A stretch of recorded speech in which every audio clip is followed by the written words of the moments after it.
Hey everybody, it's Bruce here with Traveling with Bruce. Welcome to my channel today. I've got breaking news from the SeaDream #1 ship, the first ship to sail the Caribbean since the COVID shutdown, and it's not good news. Thank you for joining me. Thank you for subscribing to my channel, and also thank you for supporting me on PayPal. The ads, if you're seeing any ads on this channel, I'm not being paid these days by YouTube. There's a glitch in the system, and so I have to ask you for your direct support through PayPal, and I really appreciate you helping me out. Also, become a sponsor member of TWB. Hit that join button and join us Mondays at 7 o'clock and Fridays at 3 in the afternoon, all Eastern time. We do trivia on Fridays. The SeaDream Yacht Club, what a story this is. We were told for weeks that this was it. This is the future of cruising. This is how we're going to get back to the sea. We're going to really have these new health protocols in. We're going to turn these ships into isolation bubbles. The SeaDream is a perfect ship to try this out on. Why? Because you have all these toys that you can play with that you just offload at the back of the ship. You take the ship into small, isolated little coves away from the general public, and the folks on these ships can snorkel and sea-doo and kayak and whatever you want. Just lounge on the pool deck and enjoy yourself. The crew was tested before this sailing started in Barbados. Bridgetown Barbados. There were 66 crew members. They all tested negative before the cruise even started, and there were only 53 passengers who were on this ship that can usually hold up to 110, so they're down to a 50% capacity. They were all tested before the cruise started. They all came back negative, and so off they went for this luxury 6-star mega yacht cruise. And the third day in, one of the passengers didn't feel well, and all of a sudden, they tested that individual, and sure enough, that person tested positive for the virus. How can that be?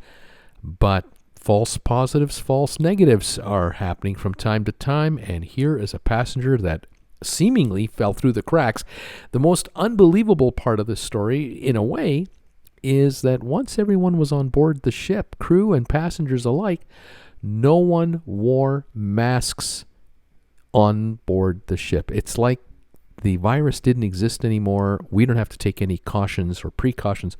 We'll just enjoy ourselves. And unfortunately, the minute that passenger tested positive, everyone was told to go to their cabins, and they were on a lockdown, including crew that were not necessary to the running of the ship on a minute-by-minute basis.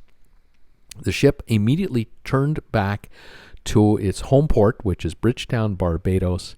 It got there yesterday, and they've done a series of additional tests, and they came up with negative results for all 66 crew. That's the good news. The bad news, now there are 5 passengers who are testing positive for the virus. And you got to ask yourself, one, did all 5 have a positive, a false negative result at the beginning? Or have they caught the virus from the one passenger that had it the whole time, didn't know they had it originally, then they felt ill, and now 5 passengers have the virus? This is almost 1/10 of all passengers on a ship that can only hold 110 people. What does this mean going forward for all of these so-called volunteer cruises that the cruise lines want to conduct, where they could have 500 to 2,500 people on board these cruise ships? What kind of testing do we trust? Is this going to work out or not? What happens to the existing people here? They're still in their cabins. Are they now into a 2-week quarantine on board this ship inside their cabins? Does that sound familiar to any of you out there who follow my channel? Or are they going to be allowed to disembark into, say, a quarantine center, maybe a designated hotel in Barbados? This is the last thing Barbados needs. for that island nation. Who's going to pay for this entire fiasco? I do know that the next sailing for this ship has already been canceled.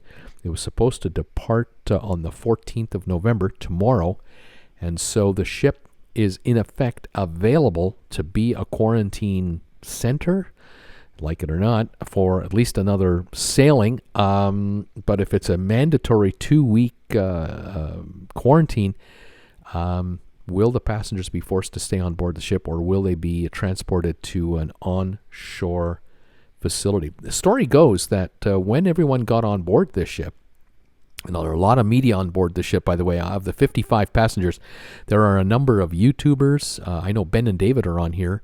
Also, some media people are on here, and they were saying that that every day you had to go down to the reception area for a daily temperature check, and that they were going to run a full-blown test of everyone on board on the Wednesday, the 11th of November, or was it the next day? It was like the day after the case was discovered. They were trying to be diligent about testing and monitoring. It just didn't work. And you got to wonder what Norwegian and Royal Caribbean are thinking, because they came out with a 74-page health protocol report, and they've been hammering the CDC to allow them to sail again. And yesterday, the United States hit 140,000 cases. I now hear today the number sounds like 160,000 cases of the virus. It's absolutely out of control in America. There is no plan to stop it on a national level. And the worry now from health officials is the U.S. may reach 300,000 cases a day. I was getting hate emails from my viewers when I was talking about 40 to 60,000 cases a day.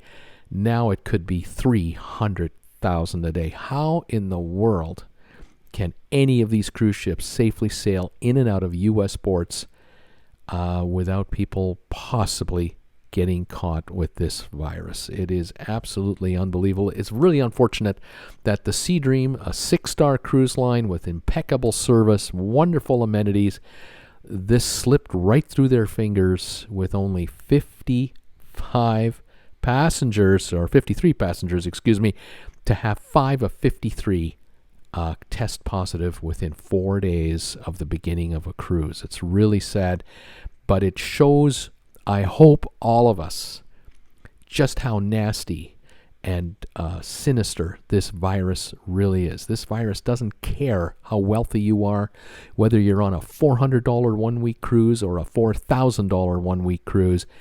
It doesn't matter where you are, whether you're in Tampa, Miami, New York, Paris, Berlin, or Bridgetown, Barbados.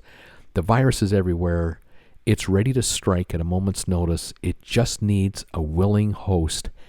And people on a cruise ship that won't wear masks are asking for it. Even if you test negative, you're still asking for it. It's unbelievable. I don't know what to tell you.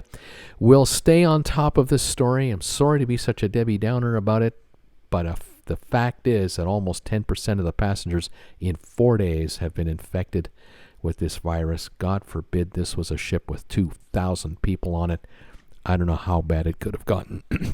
Anyway, there you have it. Thank you for following this channel with all the bad news.